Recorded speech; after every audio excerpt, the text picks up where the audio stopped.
તમામ સરવૈયા પરિવાર દ્વારા આયોજિત આ સ્નેહ પરિવારમાં ઉપસ્થિત મહેમાનો, વડીલો, સ્વયંસેવકો, બાળકો સૌને મારા જય શ્રી કૃષ્ણ.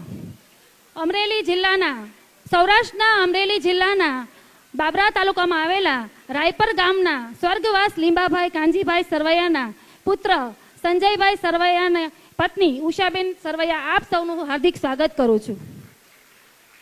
બધાને ખબર છે કે ડુંગર દૂરથી તો સરસ અને રળિયામણો જ લાગે છે, પણ ત્યાં ચડીએ ત્યારે જ ખબર પડે કે કેટલો કષ્ટ અને અઘરો છે.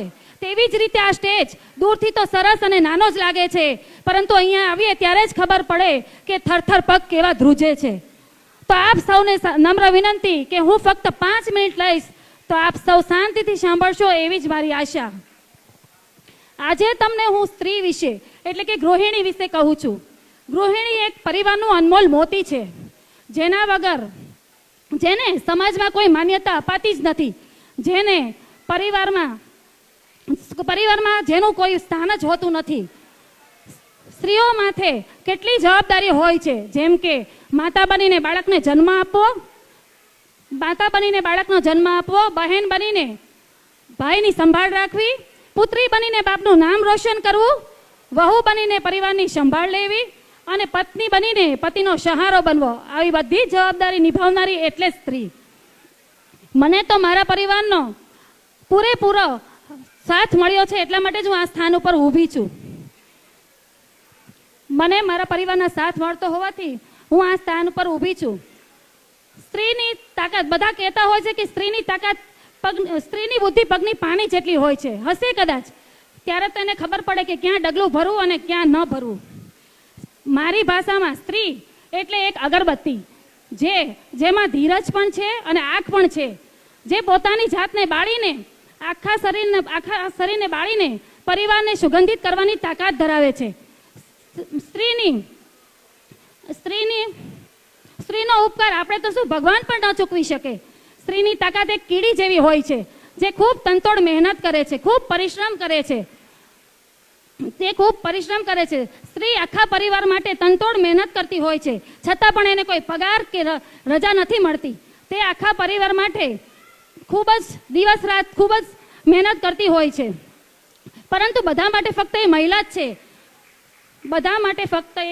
છે. પણ સાચી વાત તો એ છે, સ્ત્રી એ ઘરનું હૃદય છે, જેના વગર જીવનની ગતિ શક્ય જ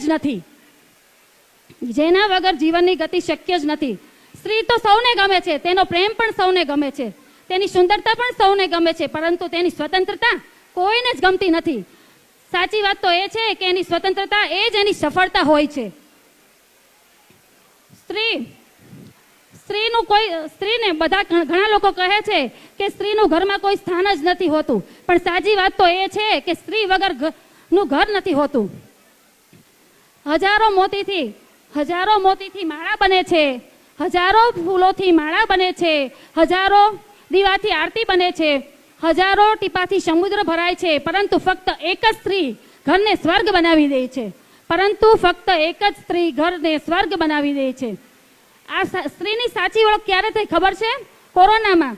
કારણ કે અત્યાર સુધી જગતના તમામ પુરુષો એમ કહેતા હતા કે સ્ત્રી આખો દિવસ ઘરમાં શું કરે છે, પરંતુ ભગવાને એમ કીધું કે તમે 21 દિવસ ઘરમાં બેસીને જોવો કે અમે શું કરીએ છીએ. સાચી ઓળખ તો ત્યારે જ થઈ, કોરોનામાં જ.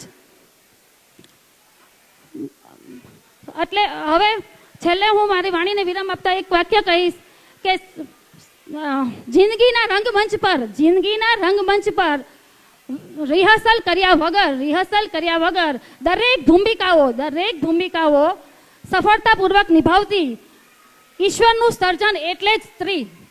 મારાથી કંઈ પણ ભૂલ થઈ ગયું હોય તો તે બદલ ક્ષમા માંગુ છું. Thank you. સીતારામ.